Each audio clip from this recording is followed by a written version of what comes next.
예수 그리스도로부터 은혜와 평강이 함께 하시기를 축원합니다. 오늘은 사도행전 10장 1절로 9절의 말씀을 봉독하겠습니다. 가이사라에 고넬로라 하는 사람이 있으니 이달리아 부데라 하는 군대의 백부장이라. 그가 경건하여 온 집안과 더불어 하나님을 경외하며 백성을 많이 구제하고 하나님께 항상 기도하더니 하루는 제9시쯤 되어 환상 중에 밝히 보매 하나님의 사자가 들어와 이르되 고넬료야 하니 고넬료가 주목하여 보고 두려워 이르되 주여 무슨 일이니까? 천사가 이르되 네 기도와 구제가 하나님 앞에 상달되어 기억하신 바가 되었으니 네가 지금 사람을 요바에 보내어 베드로라 하는 시몬을 청하라. 저는 무두장이 시몬의 집에 유숙하니 그 집은 해변에 있다 하더라. 마침 말하던 천사가 떠나매 고넬료가 집안 하인 둘과 부하 가운데 경건한 사람 하나를 불러 이 일을 다 이루고 요바로 보내니라. 그 이튿날 그들이 길을 가다가 그 성이 가까이 갔을 때에 그때에 베드로가 기도하려고 지붕에 올라가니 그 시각은 제6시더라 라고 하는 말씀을 가지고 고넬료의 신앙이라고 하는 주제로 말씀드리려고 하는 것입니다. 여기 고넬료에 대해서 성경은 자세히 소개를 합니다. 1절과 2절에 보면 가이사라에 고넬료라 하는 사람이 있으니 이달리아 부데라 하는 군대의 백부장이라. 그가 경건하여 온 집안과 더불어 하나님을 경외하며 백성을 많이 구제하고 하나님께 항상 기도하더니 라고 하는 말씀이 있습니다. 이 고넬료는 말씀에 있는 대로 경건한 사람이라는 것입니다. 이 경건이라고 하는 말은 보통 우리 사회에서 쓰는 말은 아닙니다. 특별히 성경에 나오는 단어인데요. 경건은 예배를 즐기다, 예배의 사람이라 라고 하는 그러한 뜻이 있습니다. 신령과 진리에 예배드리는 사람. 하나님은 이스라엘 백성에게 광야에서 성막을 지으라고 했습니다. 성막은 예배올시다. 출애굽의 목적이 예배드리기 위해서입니다. 이스라엘 역사에서 열심히 예배를 드릴 때는 그 나라가 복을 받았습니다. 부국강병하였습니다. 그러나 그들이 예배에 소홀히 하고 불성실할 때에 하나님의 징계를 받았다고 하는 것이 이스라엘 나라의 역사올시다. 하나님은 지금도 예배하는 자를 찾으신다고 성경은 말씀하고 있습니다. 열심히 봉사하는 사람, 선한 일을 하는 사람, 최선을 다하는 사람, 이런 것만 찾는 것이 아니라 하나님은 참된 예배자를 찾으신다는 거예요. 그런데 신앙생활 한다고 하면서 분주한 가운데 예배보다는 주변 것들의 시간을 소비합니다. 예배는 우리 생활의 우선순위 넘버원으로 삼아야 된다는 것입니다. 예배에 실패한 사울을 하나님이 버리셨습니다. 그러나 예배에 성공한 다윗에게 위대한 왕으로 세움을 받게 됩니다. 고난당한 수많은 순교자들이 예배 한 번 드리려다가 순교의 이슬로 사라집니다. 순교의 피 때문에 우리는 편안하게 지금 예배를 드릴 수 있게 되었다고 하는 것입니다. 성경적인 예배는 생활로 연결이 되어야 된다고 하는 것입니다. 고넬료는 예배 경건한 사람, 예배의 사람이었는데 그 예배는 생활로 어떻게 연결이 되었는가? 2절에 있는 말씀입니다. 그가 경건하여 온 집으로 더불어 하나님을 경외하며 백성을 많이 구제하고 항상 하나님께 기도하더니, 그러니까 이 고넬로의 예배는 하나님을 경외하고 백성을 많이 구제하고 하나님께 항상 기도하는 것으로 연결이 되었다고 하는 것입니다. 감리교회 창시자인 요한 웨슬레는 참으로 경건한 하나님의 사람이었습니다. 그의 일생은 하나님 앞에 온전히 헌신한 분이었습니다. 그는 아침마다 거울을 보면서 자기 자신에게 7가지를 질문한다고 합니다. 첫째는 나는 항상 기도하는가? 두 번째는 순간마다 하나님을 즐거워하는가? 세 번째는 모든 일에 감사하는가? 네 번째는 나는 욕심을 부리는 일은 없었는가? 다섯 번째는 나는 두려워하는 일이 있었는가? 만일 두려움이 있다면 믿음이 약해진 증거라고 하는 것입니다. 여섯 번째는 하나님의 사랑을 지속적으로 느끼고 있는가? 모두가 다 하나님의 사랑이다. 일곱 번째는 나의 언행이 하나님을 기쁘시게 하는가? 이렇게 거울을 보면서 매일 스스로를 질문했다고 하는 것입니다. 이것이 경건 생활이라고 하는 것입니다. 금식하고 고행을 하는 것만이 경건이 아닙니다. 웨슬레와 같이 하나님 앞에 스스로를 살피며 자신을 재검토하는 그것이 바로 참된 경건이라고 하는 것입니다.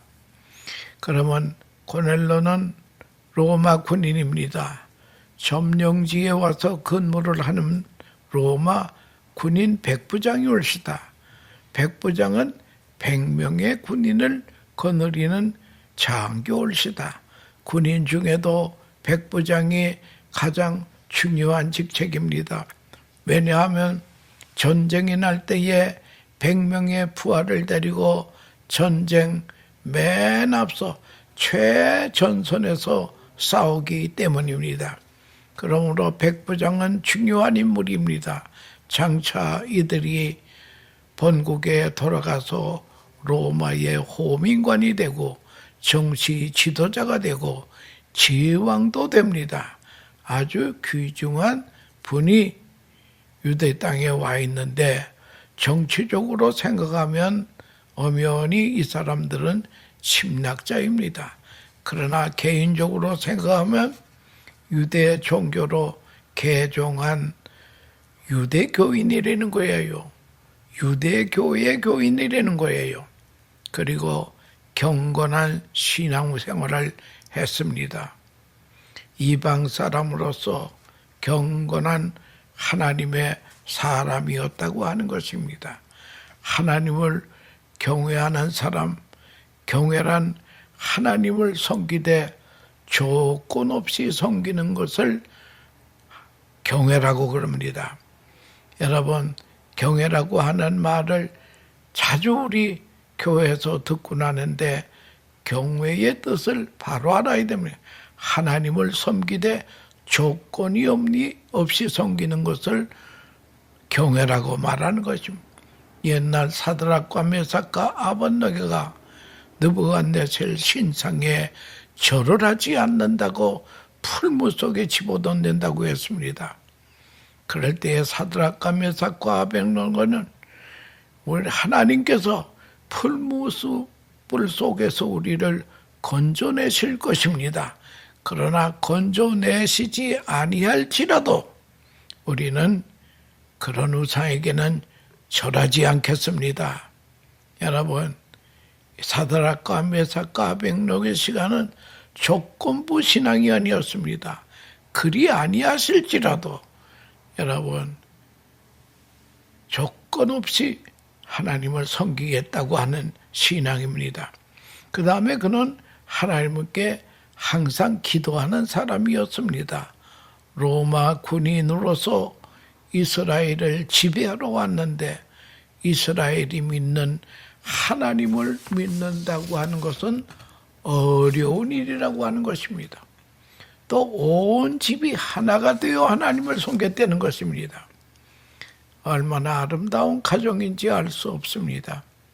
19세기에 보스턴의 성공의 감독이었던 필립 브룩스라는 사람이 어머니가 세상을 떠났습니다.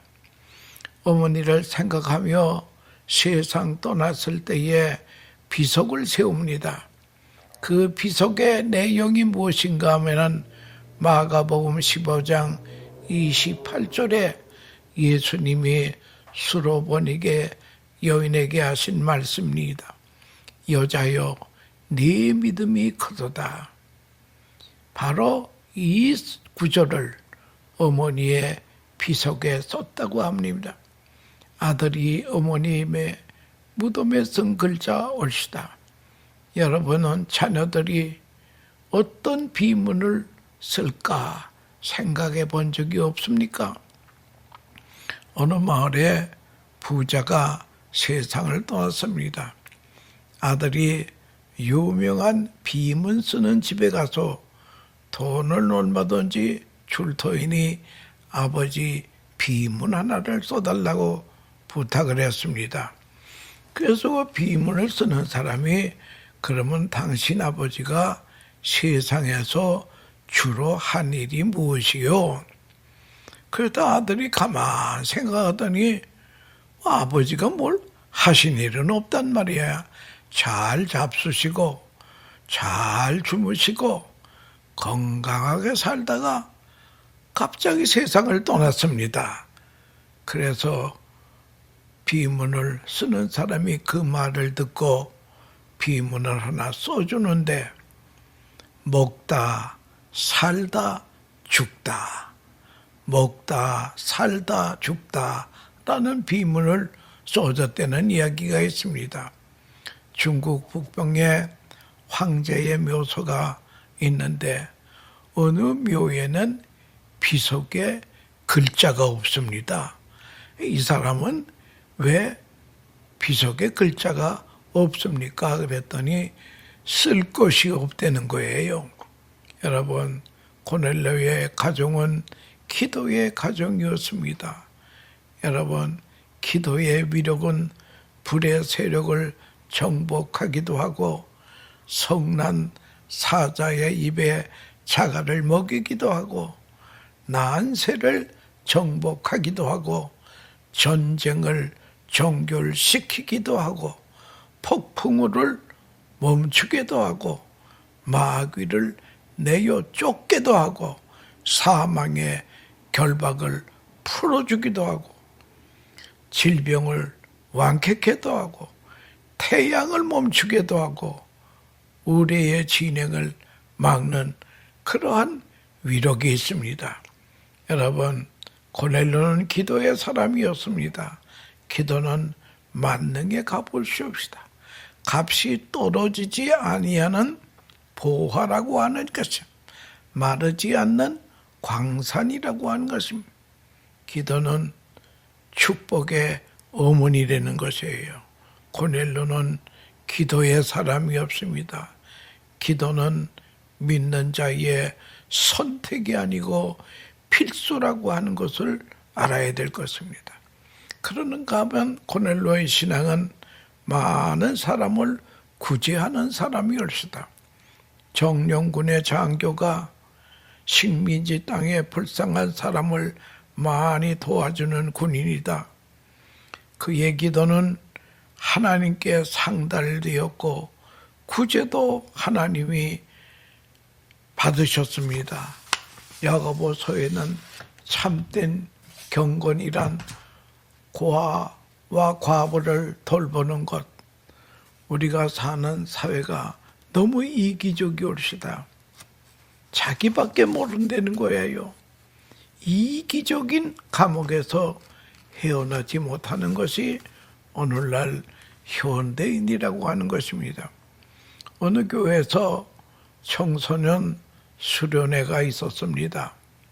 그 산에 올라가서 수련회를 다 마치고 내려올라 그러는데 어느 학생이 먹다 남은 것을 쓰레기통에 버리더라는 거예요.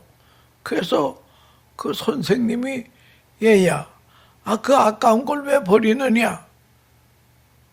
다른 아이에게 좀 주지.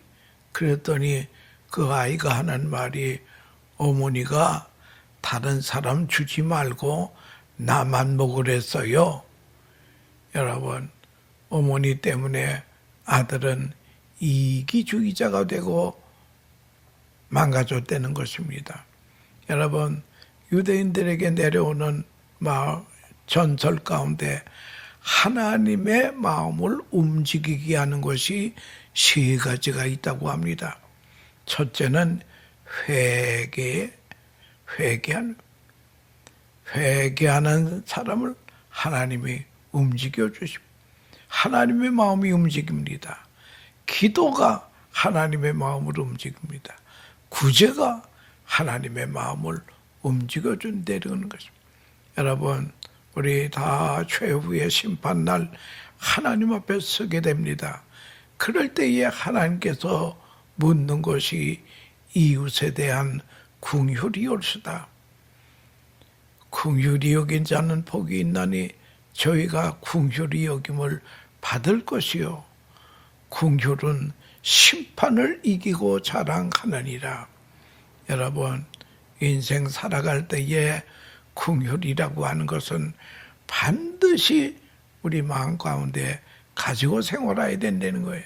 시편 41편 1절에 보면 빈약한 자를 도와주시는 자가 복이 있으며 재앙의 날에 저를 도우시리로다.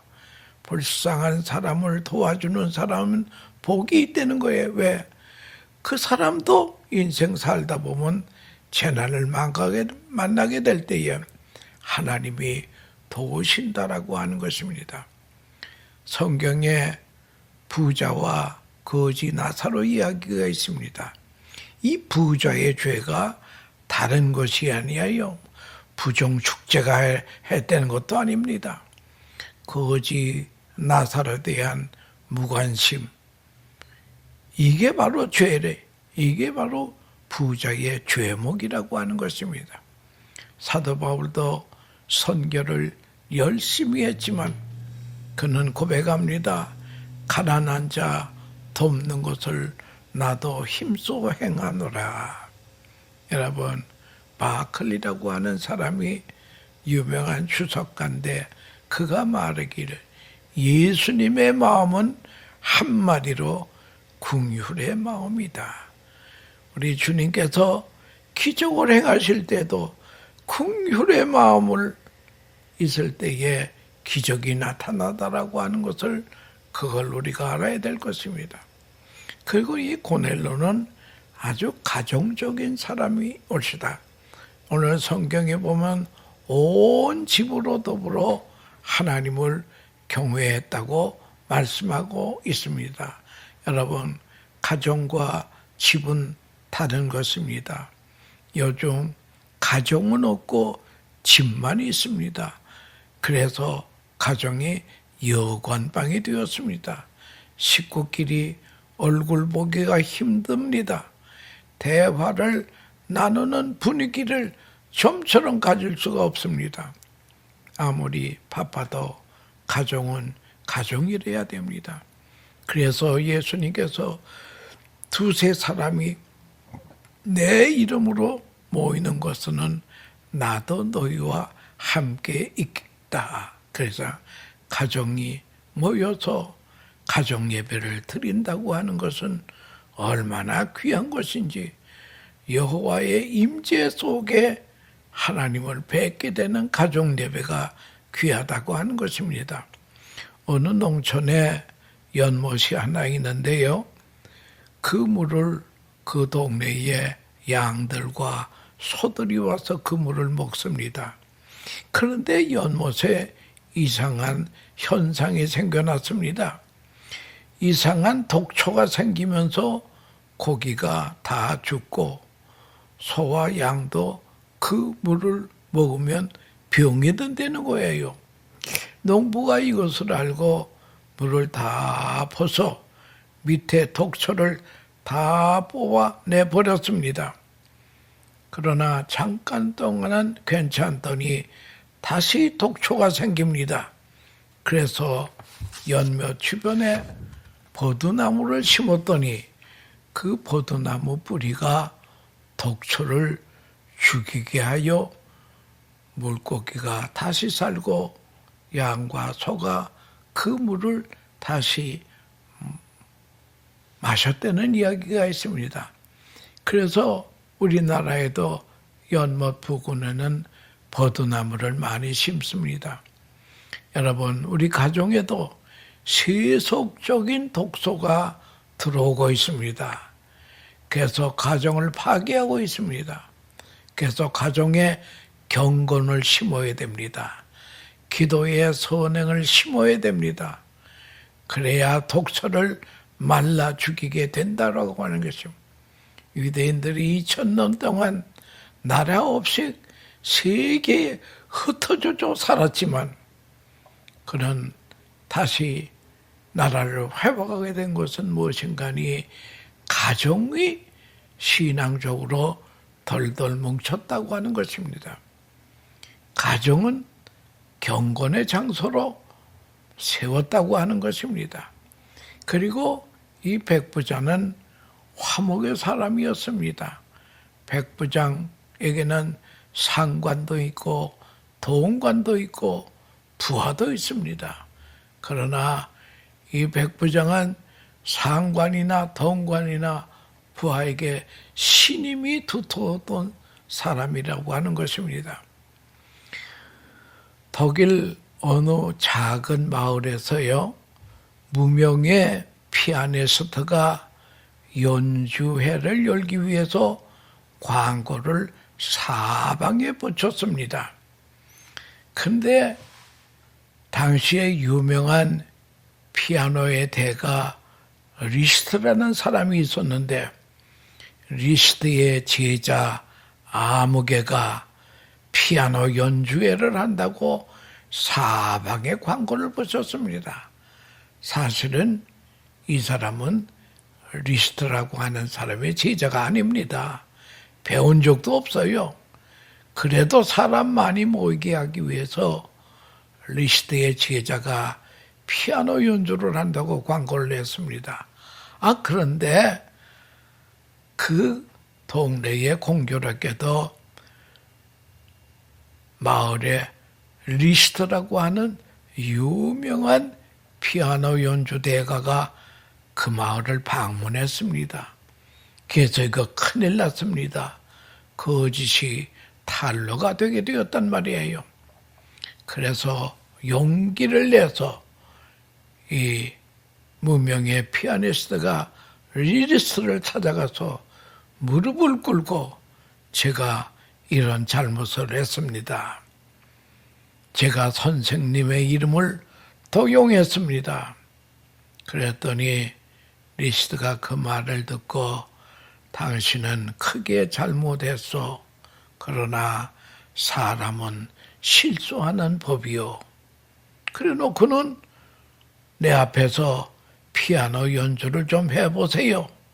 그래서 대가 앞에서 피아노를 연주하니 중간중간 멈추게 하고 고쳐주었습니다. 연주가 마치자 당신은 내 제자요. 한 번이라도 내가 당신을 가르쳐 주었으니까 당신은 내 제자요. 연주회에서 당신의 연주가 끝나면 내가 한 곡 연주하겠다고 광고하시오. 사람은 사랑이라고 하는 것은 모든 허물을 덮어주는 것입니다. 화평의 사람이 되기 위해서는 남의 허물을 덮어주어야 된다는 거예요. 이와 같이 돼야 되는 게 오스트리아 수도 비엔나의 엠페리얼 박물관에 세계적으로 유명한 그림 하나가 그려져 있습니다. 그 그림은 무엇인가 하니 로마 황제가 성당으로 들어오려고 하는데 주교가 가로막는 그림이었어요. 여기 못 들어온다 이거예요. 왜냐하면 그 황제는 1500명이라고 한 많은 사람을 학살한 죄를 지었기 때문입니다. 그래서 당신과 같은 죄는 못 들어오고 그랬더니 그 황제가 하는 말이 따워도 죄를 짓지 않았어. 그럴 때에 그 주교가 하는 말이 따오대 죄만 모방하지 말고 따오대 회개도 모방하시오. 그럴 때에 이 황제가 방바닥에 엎드려졌습니다. 그때 황제는 디오도시우스 1세였고 이 주교는 유명한 어거스틴을 회개시킨 암브로시우스 주교라고 하는 것을 알아야 될 것입니다. 여러분, 죄인을 하나님께로 인도하는 것이 이게 화목 중에는 최고의 화목이라고 하는 것입니다. 그러는가 하니 고넬료라고 하는 백부장은 영적으로 갈급함이 있었습니다. 심령이 가난한 자는 복이 있느니 천국이 저희 것이요. 고넬료가 기도하는 시간이 9시였습니다. 9시였습니다. 9시는 여기 시간으로 좀 다릅니다. 9시는 여기 시간으로 뉴욕 시간으로 6을 더하면 15시였시다. 15시라고 하는 것은 오후 3시. 그러니까 9시에 고넬료가 기도하는 시간이 바로 오후 3시였다는 거지. 이스라엘 사람들은 기도 시간을 정하고 기도하는 것입니다. 이렇게 기도하고 있을 때에 천사가 고넬료의 집을 방문하게 되었습니다. 내가 사람을 가이사라 요빠에 보내요. 피장 시몬의 집에 있는 베드로를 청해가지고 오너라. 그래서 베드로를 초청해서 하나님의 말씀을 듣습니다. 이 고넬료는 참으로 귀한 사람이고 천사의 음성을 그대로 실천에 옮겼습니다. 그래서 고넬료의 문중이 다 모이고 베드로가 와서 설교를 할 때에 성령이 임하게 되었고 그는 성령도 받고 세례로 받게 된 사람이올시다. 전설에 의하면 그가 로마에 돌아가서 열심히 전도해서 교회를 세웠다는 이야기가 있습니다. 그래서 그런지 사도 바울이 로마에 가기 전에 벌써 로마에 교회가 있었다고 하는 것을 성경은 말하고 있습니다. 여러분, 고넬료의 신앙을 우리가 본받아야 되겠습니다. 그래서 우리 가정에는 천사가 수시로 방문하는 그런 복을 다 받는 하나님의 귀한 백성 되시기를 축원합니다. 감사합니다.